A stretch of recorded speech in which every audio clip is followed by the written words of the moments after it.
Hey, this is Dave, and I can't see it on the screen at all, so best of luck. you can't see me.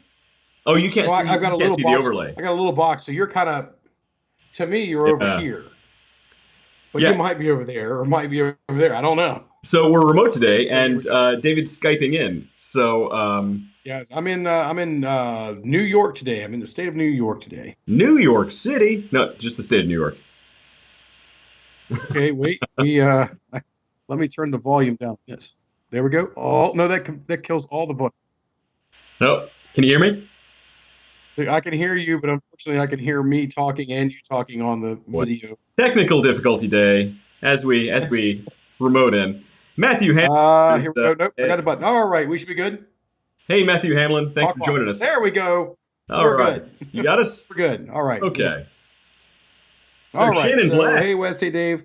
I'm the myth, the man, the legend, Shannon Black. LOL. Yeah. So anybody. Yeah, it's a myth about all those big fish he caught. Yep, yep. So anybody who isn't aware, Shannon Black is a guy who pretends to be a fisherman on YouTube. Actually, go to his YouTube channel. His channel is really good. Yeah, Real I Life do enjoy Outdoors watching Shannon the Black. videos. What's that? So I do enjoy watching the videos with Shannon. Yep. So first things first, it's all about priorities here. What are you drinking tonight, Dave? I'm drinking this fresh spring water from Saratoga Springs, Oh, New yeah. York. I'm in upstate New York. I'm not in New York City. I'm in the Albany area right now, but we've been around Saratoga and beating the bush around here quite a bit. And actually, at dinner, and I won't pull my phone up to try to show you guys the picture, but I actually sent it over to West earlier of the flight that I had from a brewery that will remain nameless, for their own protection. But I had 6 beers, and they had a Kolsch that was drinkable, and a nut brown that didn't disappoint, but I don't have high standards for nut browns because to me they all taste like garbage. And this one just tasted less like other garbage than the ones I've had in the past. So Wow. it it didn't.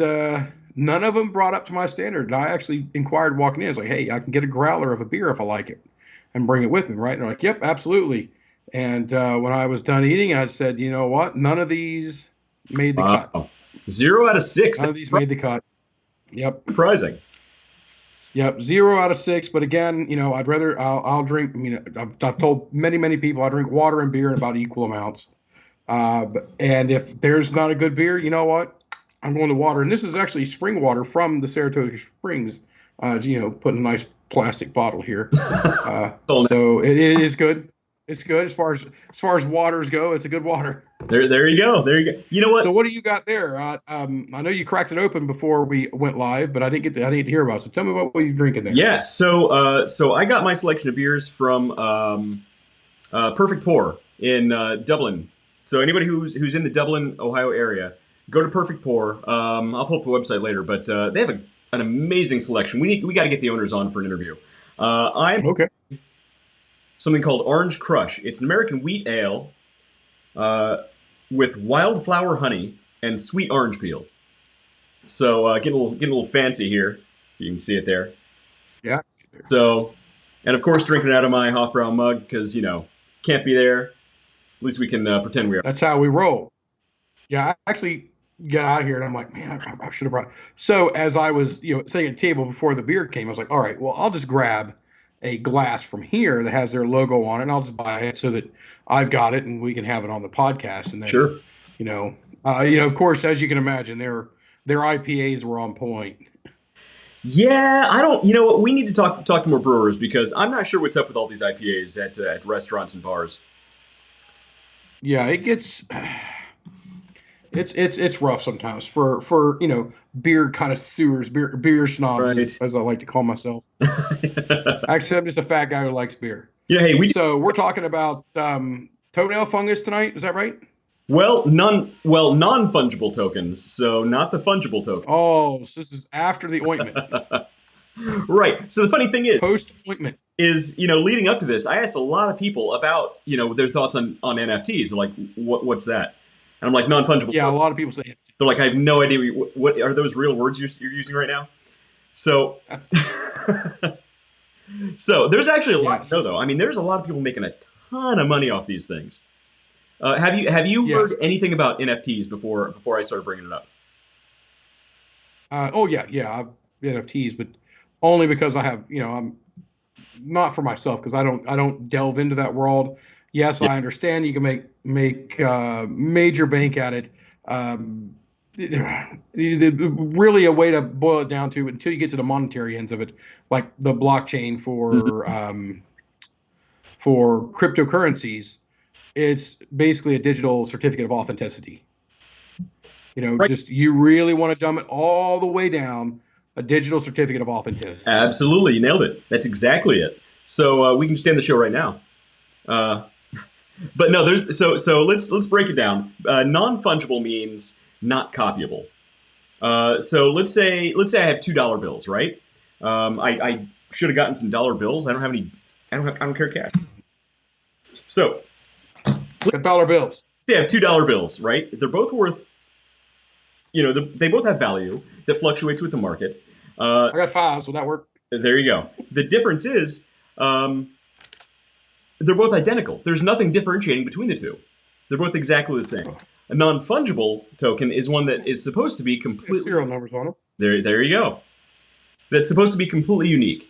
Um, so Yes. think about it like any other collectible. Think about like baseball cards.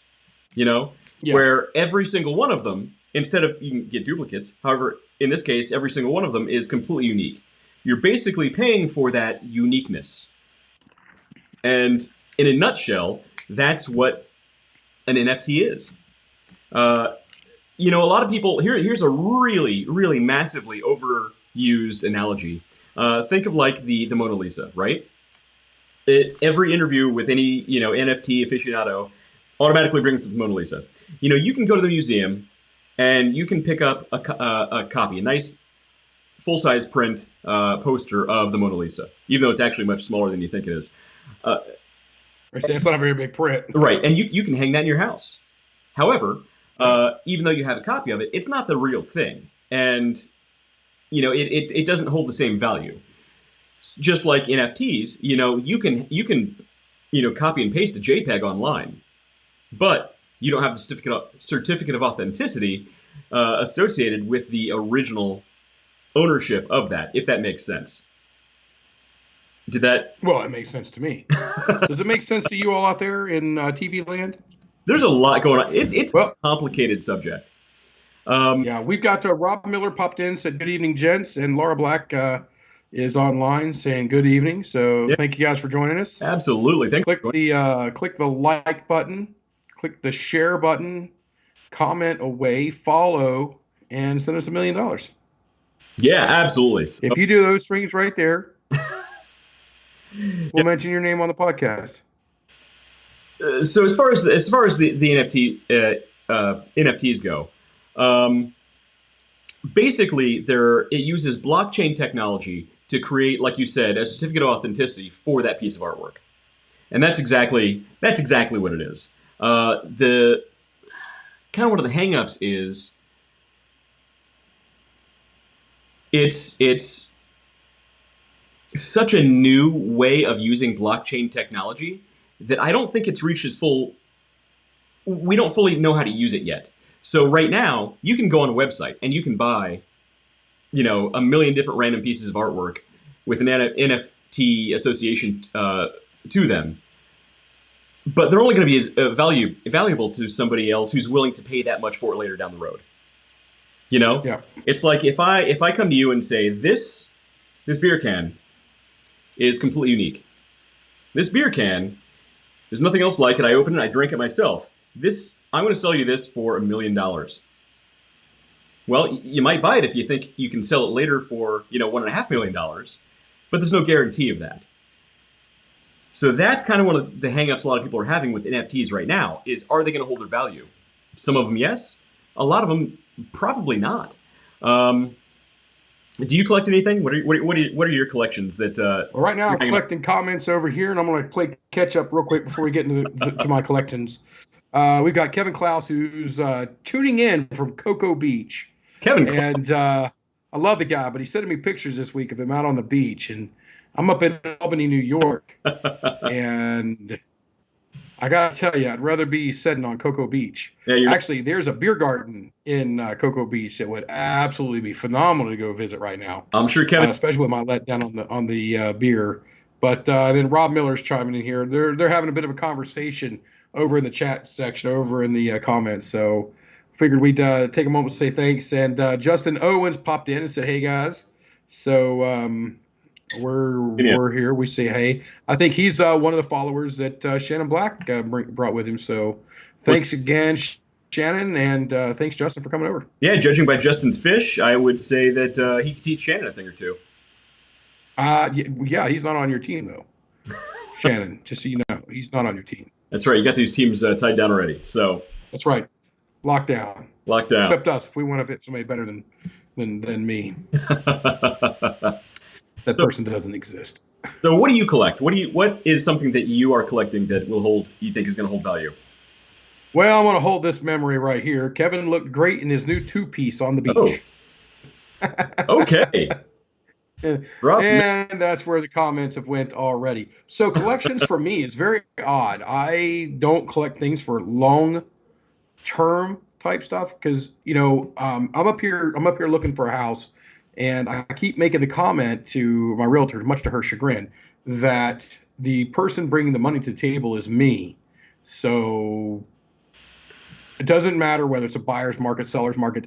Doesn't matter whether a person thinks they have you over a barrel or not. If you're one bringing the money to the table, Mm-hmm. you're the one that's allowed to walk away from that table. And guess what? You're out. There you go. Nothing. You're not out of sell. You're not out of anything. There's always something that's be there. So you got to bring the money to the table. So I don't. Well, I wish I'd have not looked down. I'm gonna pretend like I didn't look down. So I don't really collect a lot of things, but I do like to hold certain things for small amounts of time. And those are usually cars or a guitar or something along those lines. Mm-hmm. The only things that I actually collect and keep for long term are stuff of high sentimental value. Right.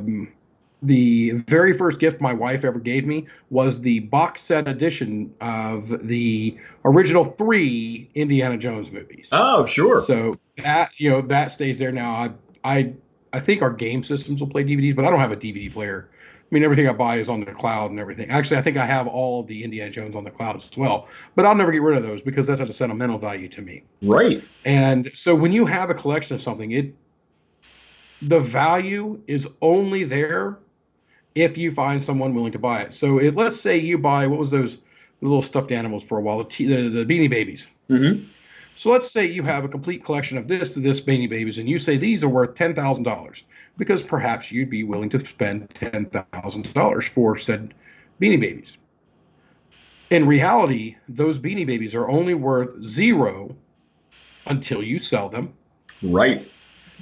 And that number has nothing to do with your assessment of what the value of them are, because you could be selling them at the market $10,000, and somebody come in and say 7. Mm-hmm. You may put it at $10,000 and end up with 15 people competing bidding, and end up at $25,000. It's the person that's bringing the money to the table it's what their perceived value of it matters. Right. And I'm actually glad you brought up the Beanie Baby thing, because that's exactly kind of one of the debates that's happening right now with NFTs. Is if you remember when the Beanie Babies exploded onto the scene, I mean, people didn't even care about them. People were just rushing to, like, they were in like McDonald's Happy Meals or something, and there were lines around the block at McDonald's trying to get these things, and people didn't even care about them. They were just trying to collect them so they can then flip them on eBay or something. And they didn't even know you could order those little cheeseburgers without those goofy little onions on them and pickles. You can get ketchup and mustard only; it's just fine. And you still have people, hanging on to boxes of these things that they thought would be worth millions of dollars that you can't give them. You can't give them away right now. Yeah. You'll see the videos and posts of, if you have any of these Disney VHSs, you're a millionaire. Well, guess what? I've got like 4 or 5 of them that have the black diamond or whatever it is on them. Guess what? They're worthless. Yeah. Unless somebody, and you go on eBay and you'll see people that have them on there for $3,000 or much higher. Some people go outrageous thinking these things are going to sell. Yeah. And you're right. They are not completely incorrect, because there might be a collector out there willing to fork over major dollars. Right. Might be five. Collectibles are only worth what somebody else is willing to pay for them. I'm technically sitting on a few $100,000 worth of comic books, but they're only worth something if somebody else is willing to pay it. Nerd. Oh, let's not get started on nerds. Yeah, no, I got way nerdier stuff. Yes, it matters who's bringing the money to the table. Yeah, no, totally. So Shannon actually put a note over here. It says in his world they got the Abu Garcia fishing poles. Mm-hmm. Now I've got an Abu Garcia fishing pole. Now I'm sure it's not one of these. People are buying these things for $200 to $600 a piece, Mm-hmm. and the value just keeps going up on them. So that's that's one of those things that's increasing in value. Again, Abu Garcia may flood the market with these things over the course of the next year and a half, Mm-hmm. and the people who are spending $600 are going to go, well, this is a $600 pole.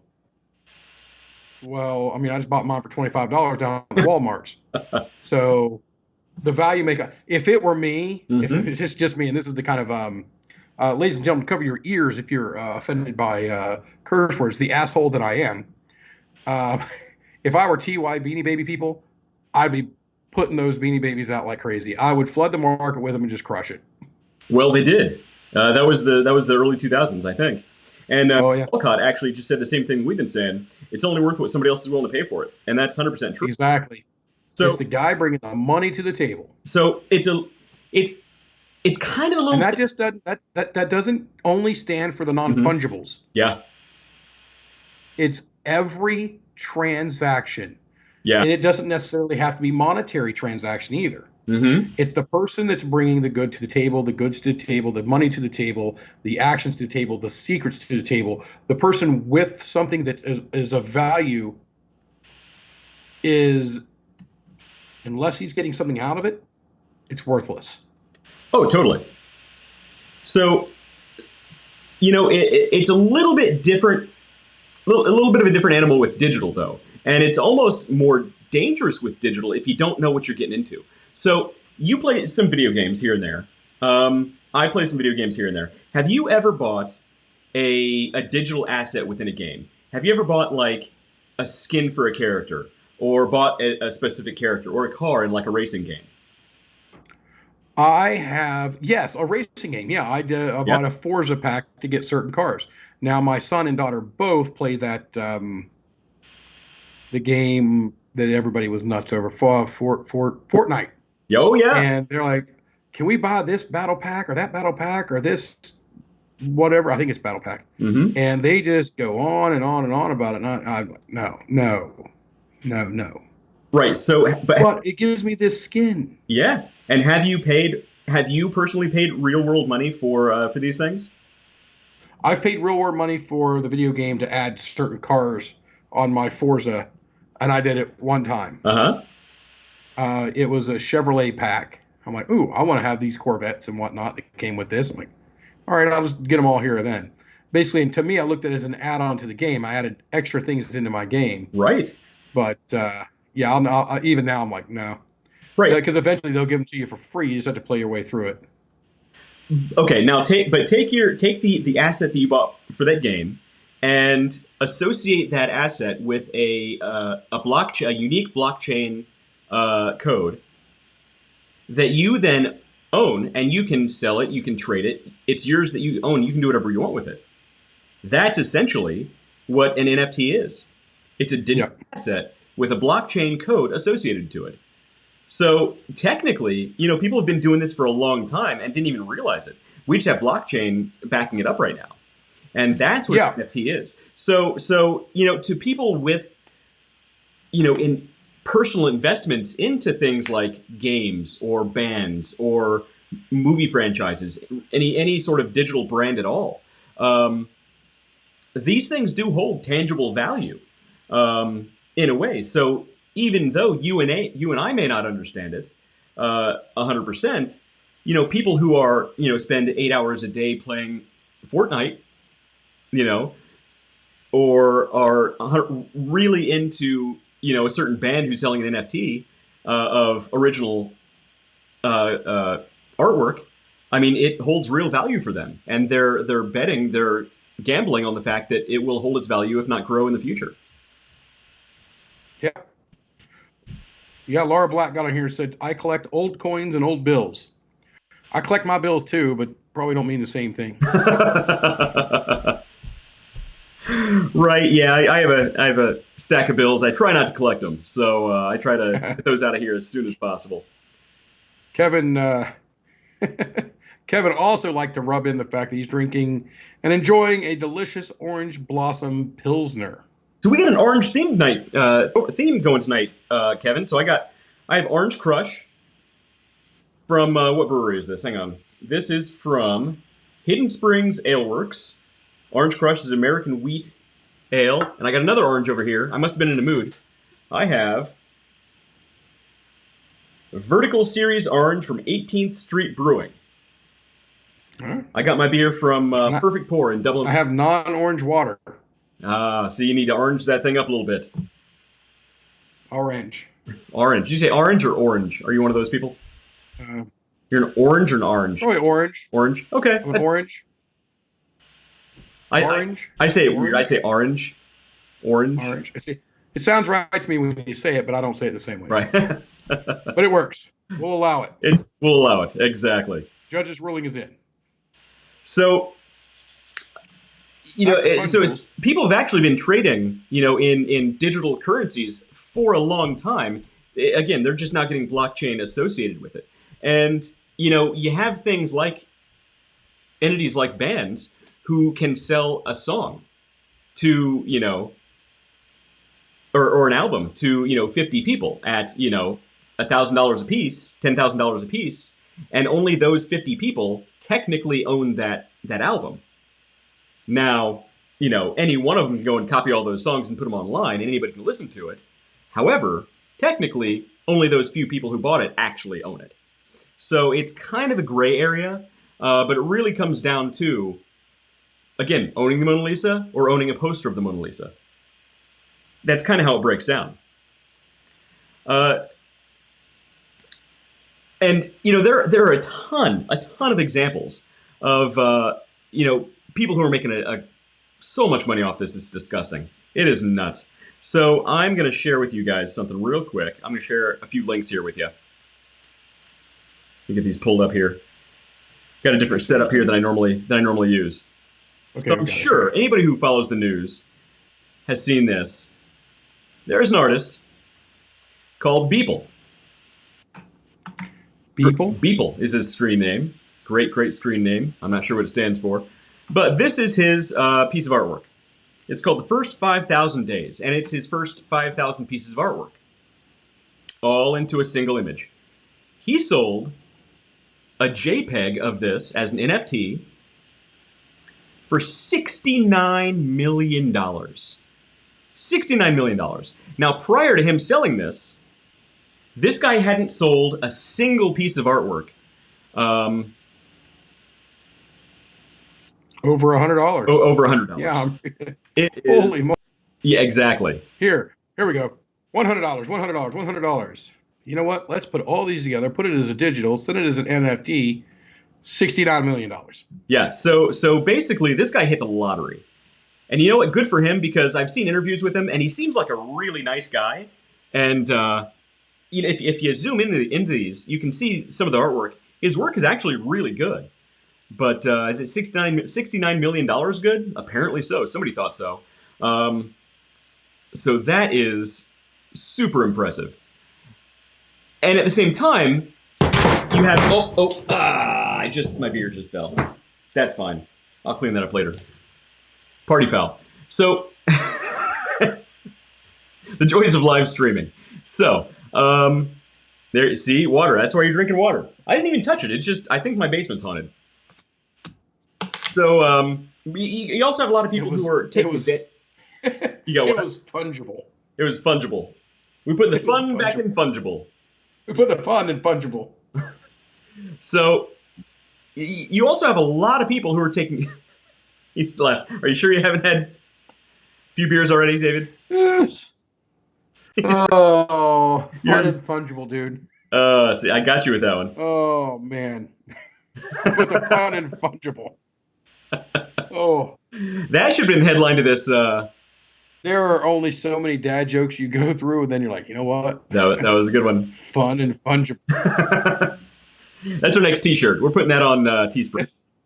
We put the I fun like and it. fungible and non-fungible. So, there are a lot of people who actually, take advantage of. Oh, I'm on the wrong screen here. Who take advantage of the situation. One of them, I have a hard time believing this is somebody taking advantage of the situation because he's such a stand-up guy. He's a really, really nice, all-around American kid. Logan Paul sold some NFTs, and in his first day, made $3.5 million. $3.5 million. And, some of these things, look at this. It's just, he went on Fiverr probably and had a buddy make this. And he sold himself as a Pokemon trainer and sold these cards for $3.5 million. And again, stand-up guy, he would not take advantage of the situation. But he also set up I don't know who this a person is, website. but okay. He also set up a website that he pushed. So for those of you who don't know, let's talk about Logan Paul for a minute. Let's go down that sewer. Sorry, Logan. I know he watches this show. I'm sorry, Logan. I apologize. But this guy he's huge on YouTube. His following on YouTube is insane. He's actually made the news a lot lately because he's been doing, he started like backyard boxing with his friends, and then he decided that he could become a professional boxer. And he actually has started doing some professional boxing, like boxing real people. And he's not been doing terrible at it. So take that for what you will. But he's known for being pretty flamboyant online. But Logan Paul's a delight. Oh, So there he we made go. I clicked the button. What are you doing here? What's going on? He's only got 22.9 million subscribers, so he's about the size that we are. He's kind of small change when it comes to. I keep trying to reach for my beer, and I realize it's not there anymore. It's a good thing. Nobody knows. What else do I have here? It's all about priorities. I'm going to go back to an old favorite. Elvis juice. Oh, Elvis juice. Can't go wrong with Elvis. I haven't found it here. Haven't found it here yet. So you haven't found Elvis juice? Get Brewdog on. Get the what's his name? James Watt. Yeah, we need to talk to him over at Brewdog and tell him to get on the ball. James Watt. Yeah, all play in New York, man. Come on. You need to make sure you're distributing properly in New York. So, alrighty. It's all about priorities on this show. So let's actually take a look at some of Logan Paul's NFTs here. So he actually set up this website that he pushed really heavily to his entire audience, shopnfts.net. And I want to show you some of these. These are literally screenshots of him opening packs of Pokemon cards. And he took a screenshot, and he's selling the screenshots. All of these are sold, by the way. $20,000, $20,000, $15,000, $12,000. And then he had some custom gifts made.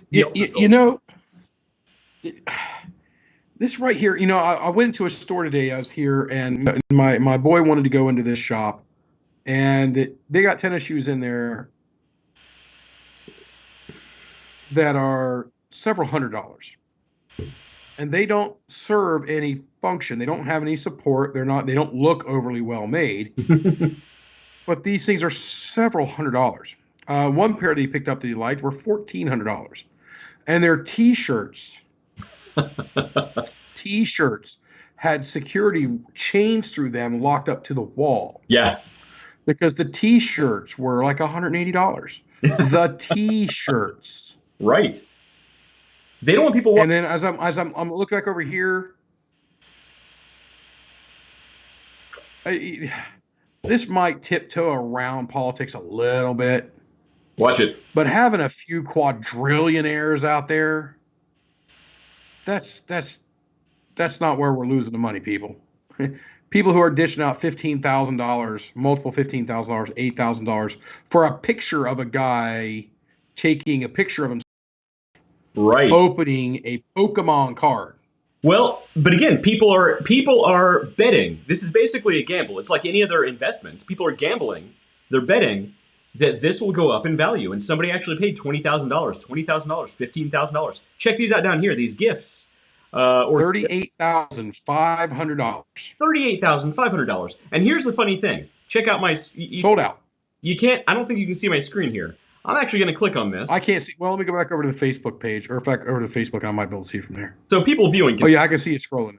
I clicked on the thing here, and we can see the full size, well, almost full size GIF.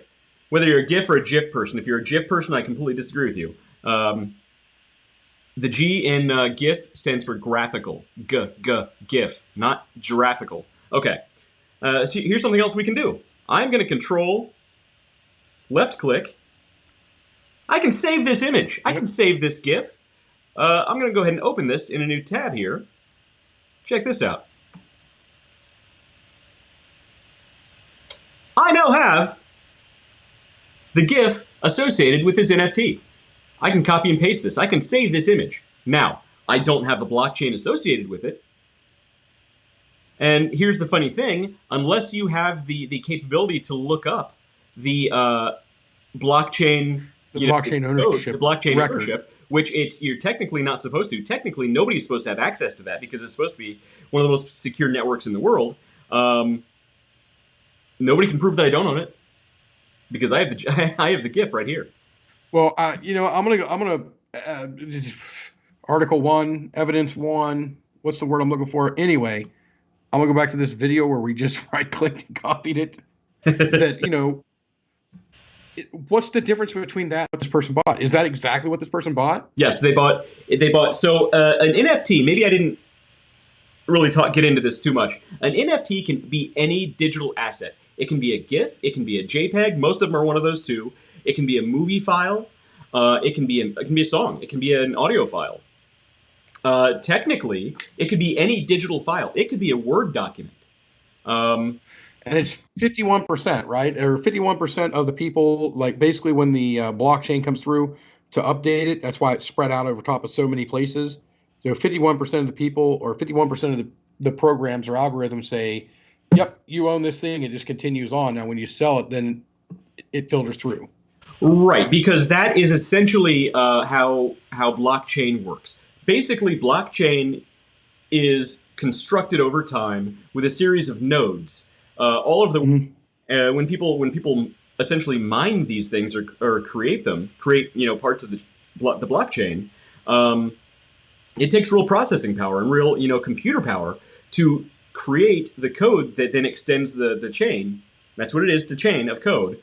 And each time that one of these is minted, sold, transferred, anything along those lines, it adds to that chain.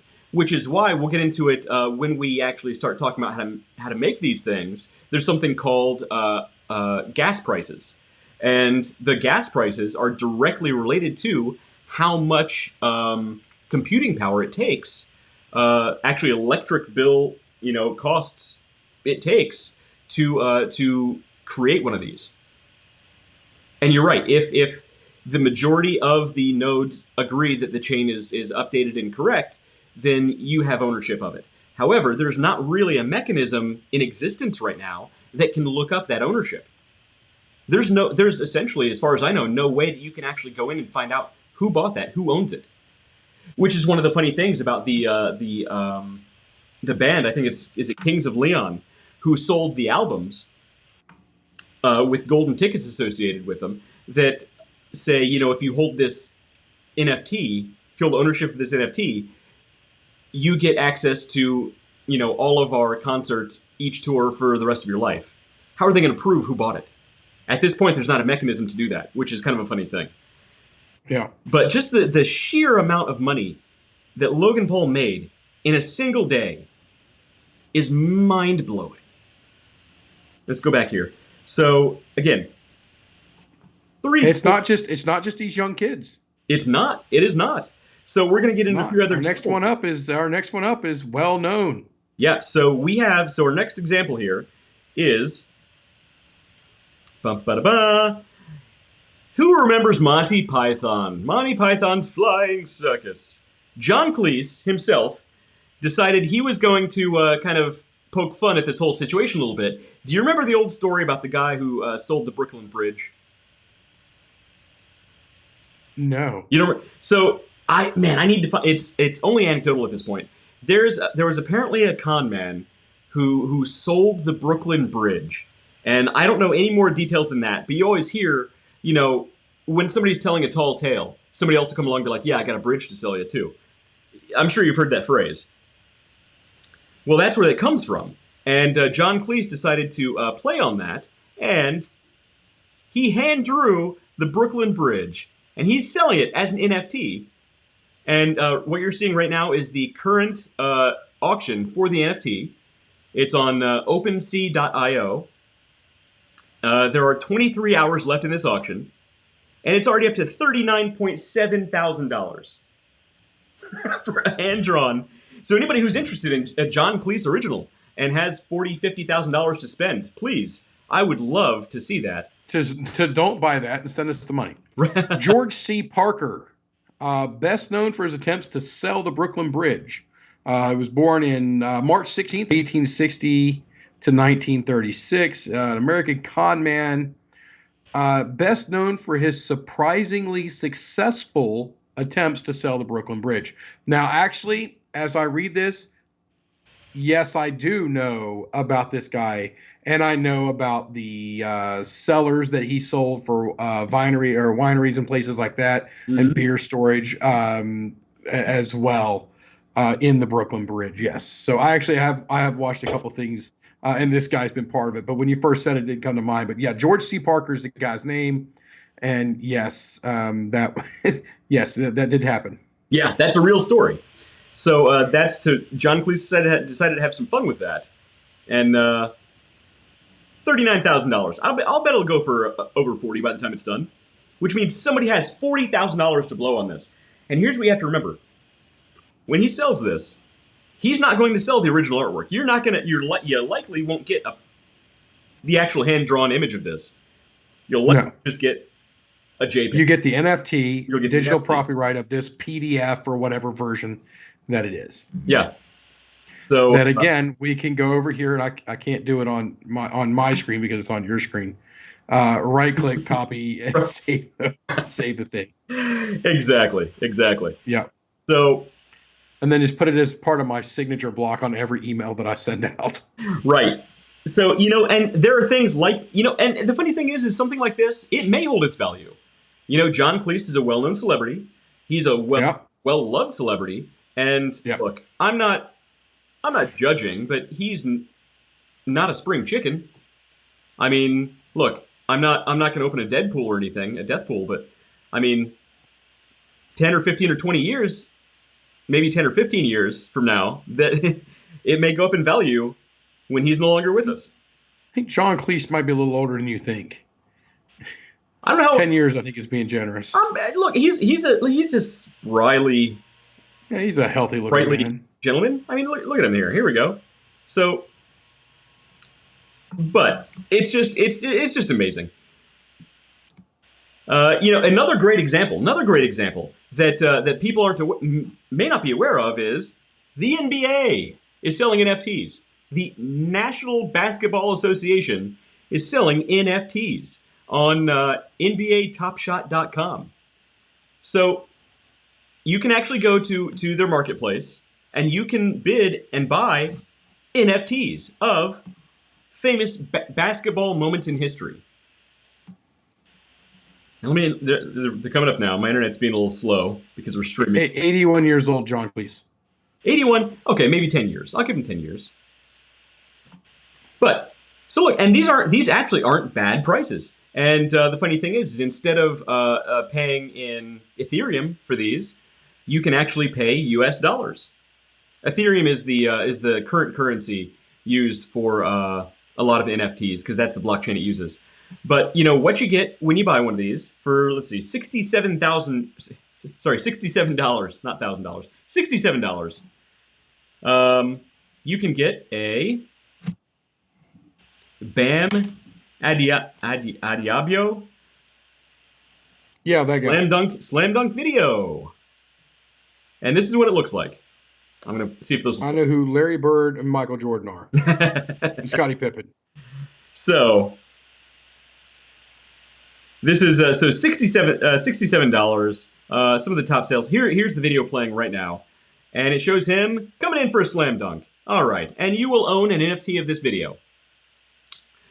Well, I see through $67. What's the $2,100 there? So this is lowest ask. This is top sale.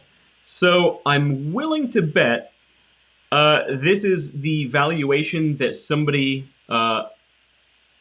appraised this video for. So keep this in mind. If you're gonna buy this, this is a video that likely played on ESPN and will likely play on ESPN in the future. If you own this NFT, think about the licensing rights associated with that. Now, there's a big caveat with that. Stay tuned. We're going to talk about that very soon. But the NBA, a huge organization, is actually selling NFTs. And at the same time, most people have no idea what these things are. It's incredible. Some of these as low as $8. But look, we saw others going for, tens of thousands of dollars. Or even millions. That's a delicious half-liter of beer from the Hofbrau House. Don't waste your $8 there. Go to the Hofbrau House. What? Who are you talking to? I'm saying, don't waste $8 on buying this. Take your $8 and invest it into a half-liter of beer at the Hofbrau House. I thought you were complaining at. This is sound financial advice, people. Sound financial advice. Don't be like me and end up. Well, I don't mind drinking water, but I wouldn't mind having a half-liter of, Jason's delicious lager right now either. I thought you were complaining at Kevin Klaus for not drinking Hofbrau. In the meantime, Kevin Klaus, look, Cigar City is a great brewery. So one of the few breweries in Florida, which was one of my biggest complaints about Florida, is there's not more local beers. At least not many that I found. So Cigar City is a good one, by the way. We've got, he said something about Scorpio, and I don't know what that means. Is Scorpio and then SMIB, Schmib. Oh, SMIB? I don't know what SMIB is. I don't know. Small Men Smack. It's like Men in Black, but it's all like... I'm not going to go there, but I'm just saying. Okay, yes, Hofbrau. Yeah, it's a far better investment. And actually, I'm a Leo. So, ladies and gentlemen, don't invest in NFTs. Invest in beer. Hey, you're not wrong. You're not wrong. Breweries make a lot of money, clearly. Look at us. Right. SoMoDB. SoMoDB. Got it. There you go. There you go. SoMoDB. You missed it. So, Shmee. So the NBA, big companies are getting involved in these things. And, there's another one that I want to bring up that has other implications, which was, we talked about earlier, a little-known band called the Kings of Leon generated $2 million in NFTs from selling their new album. Now, they donated 500,000 of that, but look, the other 1.5 million, went in their pockets. That's not bad. Now, one of the cool things about this is, we talked earlier about, NFTs, we don't fully understand how to use this type of technology yet. Like, it's almost like we're in the really, really early stages of the internet. And we're kind of still playing with the idea of how to use it. And, just buying a GIF or a JPEG is super surface level. It's just kind of scratching the surface of the capabilities. When you look at the idea of having a blockchain-based certificate of authenticity, you can associate that with anything. You can associate that with contracts, business contracts. You can associate that with, hypothetically, let's go back to BrewDog. BrewDog has a program called Equity for Punks. Well, what if they had an NFT version of that, where they didn't have to go through the normal, business equity programs, and they sold NFTs. And if you had this NFT, you could then sell it or transfer it later. It essentially works kind of the same way. And one of the interesting things about NFTs is there is a functionality built in. NFT blockchain with Ethereum can actually hold an extra piece of data that like Bitcoin can't. It can hold ownership and transfer data in a way that Bitcoin can't. And one of the ways that people are using this is when you create one of these NFTs, you can put a future transfer commission on there. So hypothetically, if you bought one of these things, you could say for every time this is transferred in perpetuity, I get 5% or 10 or 15% of that sale. So for people who are original artwork creators, right now, if you buy a painting and you sell it, you get all that profit. The original creator doesn't get any of it. However, Beeple, the guy who sold that $69 million piece of artwork, if he put one of these caveats on there, he could get 10 or 15 or 20% commission every time that artwork were sold or transferred in the future. Really interesting stuff. One of the things that Kings of Leon did is they opened up the door of offering what they call golden tickets. Golden tickets. Let's see, GoldenEye vinyl. They apparently gave away a vinyl record with people who bought these things. But they gave away golden tickets, which essentially entitles the holder of this NFT to a free concert every time they go on tour for the rest of their lives. And it's those little extra things that have real world value that I think are going to be the future of NFTs. So we don't have time today. We're running out of time. So we're not actually going to make one today. But kind of one of the things I'm debating is maybe next episode we make one of these things. We make an NFT. We show people how to do it from the ground up. And we put real world value to these things. Yeah. So like, $50 million and up, you get a handshake from both of us. Well, so yeah. One of the companies I'm in the process of making, as you know, is the dog treat business. Yep. I'm thinking 5 to 10 years, right? Right. Well, look, we're getting there. So, hey, I'm on the American Garage Club thing right now. Trust me, bud. I know how you feel. Exactly. So, but look, what if I were to make an NFT for my dog treat company, which is called Underdog Plus? What if I created an Underdog Plus NFT, and in association with that, 50% of the profit went to local dog rescues, and if it sold for over $1 million, the holder of the NFT would then get a lifetime supply of dog treats for as long as they held the ownership of that NFT. And if they transferred it, that the lifetime supply of dog treats would then go to the next owner.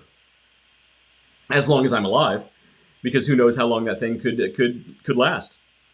But let's say hypothetically, if I could sell that thing for $1 million, half of that would go to local dog rescues, the other half would go to starting a business, and the owner would then get a lifetime supply of dog treats. Now, I don't honestly think somebody's going to buy this thing for $1 million. But again, for $5 million it's really to prove a point. We'll both give you a handshake. I thought you were going to go a different way with that. I'm not going there. Hey, $20 is $20. I just thought you were going a different direction with that. This is never the direction that I go. This is a family show, David. But one of the things that's kind of holding me back is the gas prices associated with creating an NFT. So, there are things, when you actually create it, there's something called a minting fee, which again goes to the actual creation, the actual electricity that's used to power the computers, to power the servers, to create this part of the blockchain. There's also the publishing fee, and then there's the transfer fee afterwards after you make a sale. Are you still broadcasting? I am. Can people not hear us? Okay, I'm clicking on watch live video again. It bumped me out and said, sorry, we're having problems playing this. If anybody else is having problems, and we got a circle. Well, all of a sudden our viewership dropped off sharply too. Well, let's see. Let me refresh my page. We might be having some All right, issues. we just came back. There we go. Basically, it kind of went away and came back. I don't know what happened there. Did anybody else Sure. get a If there's anything blip? else, Damn you, Thanos! so All if right, we're bumping back up. okay, we're back up. Hopefully, everybody else can still see us and hear us. Um, Anybody else still watching? Please leave a comment letting us know you can still see us. Kevin Klaus says he's here. All right. Hey, Kevin, here's a question for you. Did we drop off at all? Because we don't know at this point. It's this may be a streaming thing we got to work out because essentially my laptop is doing all the heavy lifting here. It's getting my video, it's bringing in your video through Skype, Yep. and it's then transferring out, then streaming out. Yep. Nope. So Klaus Seems says to be we doing didn't all right. drop off. We're good. So just something on my end over here, something on the YouTube or the Facebook that said, you know what? No, we're good. Click. You on the hotel Wi-Fi? No, I'm on my own Wi-Fi, which I was rocking at almost 15 meg up and 94 down. So Yeah. on the test. So we're gonna have to do. All right. Kevin says he hears both of us the whole time. sweet. So All right. we need to do a show soon on the technology of streaming and why it's important for business, and we can actually go through both of our setups. Since you're doing something different than what I am. Well, we should do it definitely soon because this is about to change because we're going to match so that we don't have this issue again, so that both of our platforms are on the same and we rock the same software so that what one of us does, the other can duplicate and vice, back and forth. That's the whole purpose of it. Good point. So I actually had a brief conversation before we went live today about that. So we're going to talk about that soon. But next week, we're going to touch base, and I should be back in town. I've talked with the guy who's doing and managing most of my training. I don't think I'm going to be out anywhere next week. So we should be back. It's into April. We're not guaranteed a spot at the Hofbrau, but I'm sure that as long as they don't have music, that we should be fine. I was going to say they're going to start having live music soon. We might. Yes, and it's far better for them to have music than us. We might find a new location. Yep. So we'll see how it goes. All right, we'll work on that. But yeah. So as far as actually creating one of these things. So once you get past all the what they call gas prices, all the fees associated with this, it costs almost $250 to create one of these. So if you sell one of these for $300, you only made $50 profit. So it's not. There aren't as many people making a ton of money, but there are a few people really raking it in, and it might be worth us actually testing this just to create one to see what happens. Yeah. I think if we hyped it up enough, we might get a few bidders. Yeah. Yeah, we might, $6-7 million be fine. Look, why not? But look, if we associated it with the startup cost of a business, say, look, you're not only buying this NFT, you're investing in business. Yeah. And then a portion of that is going to go to charity. So it's not like you're just giving money to a couple of drunken hobos online as I drink my beer. I wish I was drinking a beer. You could have. You had a terrible beer. No. Yeah. Kevin, you weren't on here earlier. I don't think so. But I actually went out. I was at a brewery tonight, and I did a flight of 6 beers, and none of them actually met my standards for saying, okay, give me a growler of that. I'm going to go back and drink that and have a good old time. It just, you know what? That's one brewery. And their Kolsch wasn't bad. And, they had an IPA that was actually as a red ale IPA that actually was pretty good for an IPA. But I was not feeling doing the IPA tonight. So that's where we are. But that's it. We're at our hour. And so we'll pop back in. Yeah. We got a treat for him here in 2 weeks. We got a treat. We're gonna be broadcasting. You want to talk about that? Let's just real quick. We'll touch base on it. We're gonna be broadcasting live from the National Corvette Museum's racetrack on Thursday, and then we're still working out the details to see if they'll allow us to do another cast at the Corvette Museum itself on the Friday. Mm-hmm. We're So going to we're be going to in be the working with press that. So, in the press area at the corporate. yeah, in the race control room. Mm-hmm. That's going to be awesome. Do we have confirmation on a guest yet? We have Shane Glenn, who is going to be calling in. I don't think he's going to. He'll actually be there the following week. He's trying me to go down there with him because it's Corvette Bash. Yeah. Who's Shane And Glenn? I might go. I don't know. Now, But who's Shane Shane? Glenn. Shane Glenn's from the Ray Hall Letterman Lanigan racing team from IMSA. So he's gonna be calling in, talking to us. He's a big Corvette fan. He's got a Z06, C5 Z06, lovely with the beautiful rims, the Le Mans blue collar with the stripes on it. It's just a gorgeous car. Not that any of you all know what I'm talking about, but it's a gorgeous car. It sounds wonderful, and we're going to have him talking about so basically the business of racing. Nice. So, and what's the date on that again? Well, let me click the button here. Get a calendar up here. It's Thursday, April 15th, which formerly would have been known as Tax Day, but Yeah. So our normally lords we'll and be live on the saviors have 14th. decided that we're not going to have to do taxes on that day. We can get them done in May, and it'll be fine with them. And normally we would have gone live on the 14th, Wednesday the 14th. Our Wednesday Yeah. is being shifted to Thursday the 15th. Yep. Although there is something we're going to talk about this real quick too.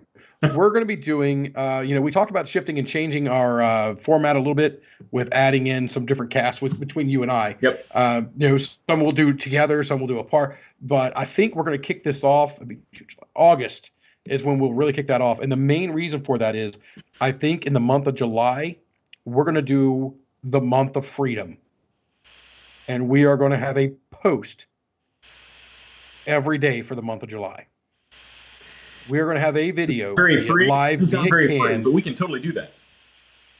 be it live, be it canned. We're going to have a video for every single day, and then that's going to launch us into the August timeframe, which is when I think we're going to be breaking down to the two different podcasts that filter into the main podcast, or the main podcast that breaks out into two podcasts. We still haven't figured out which ways. And you know what? Some weeks it may work in, some weeks it may work out. We'll see how it goes. Yeah, yeah. And between then, we can talk about what it takes to put all this together. We can talk about get back into the idea of creating a calendar and a schedule for these things to actually work. I mean, it's going to be a lot, but it'll be fun. Yep. I think that should definitely be in July 1st. That should be our first one, is the video of us and all the stuff that we're going to be doing over the next month or two, putting together the month of freedom, to putting together the videos, setting that calendar and going, all right, this is what we've got to do. Here, we're going to put some videos here, some videos there. We're going to make clips of ourselves at almost every venue or event that we go to that we get to use later, that won't be released until July. So yeah, all kinds of stuff. So we'll keep all that in record, and we'll show you guys that show on July 1st. And but until then, we're going to see you guys back next Wednesday. Yeah, and then the week after that, we're going to be on Thursday. So we didn't actually get to the details about how to create and sell these things. We will definitely touch on that next week. We'll indeed. Yes, definitely. If we don't create one ourselves, we'll at least show you all of the details, how to create these things and sell them, because anybody can do it. Literally anybody can get online and do this, even if you have zero art skills. And I'll show you how to do that too. Get online and sell these things and possibly make $70 million on a single sale. Yeah, if you we're counting on you guys to make us trillionaires next week. So exactly. Get on to it. Kevin says we need a beer podcast. Yep. Kevin, the first 5 minutes of every one of our podcasts is a beer podcast. He was late. And some of the podcasts, we have 2 hours of beer podcast. That's true. So that's true. But I don't disagree with him. Yes. Oh, yes. As a reminder, he put on here, state taxes are still due April 15th. And city taxes typically don't change like that as well. Good to know. So even though the federal government's allowing you to push off, it doesn't mean that your states and locals are going to do it. So we dropped the ball. We should have had a preparer on here as a guest. I know of one. Do you? I don't think he's available right now. I don't know any. Do I know him? Yeah, you know him. Okay, you'll have to remind me. I'm not sure. When it rings a bell, you're like, oh, Yeah. Yeah, no. Yeah, no. All right, Did let's you save get that there? for offline. And we're off the air. So, And we're gone. All right. Well, all right. Thanks for joining us, guys. We'll see you guys next week. absolutely. We will talk to you soon.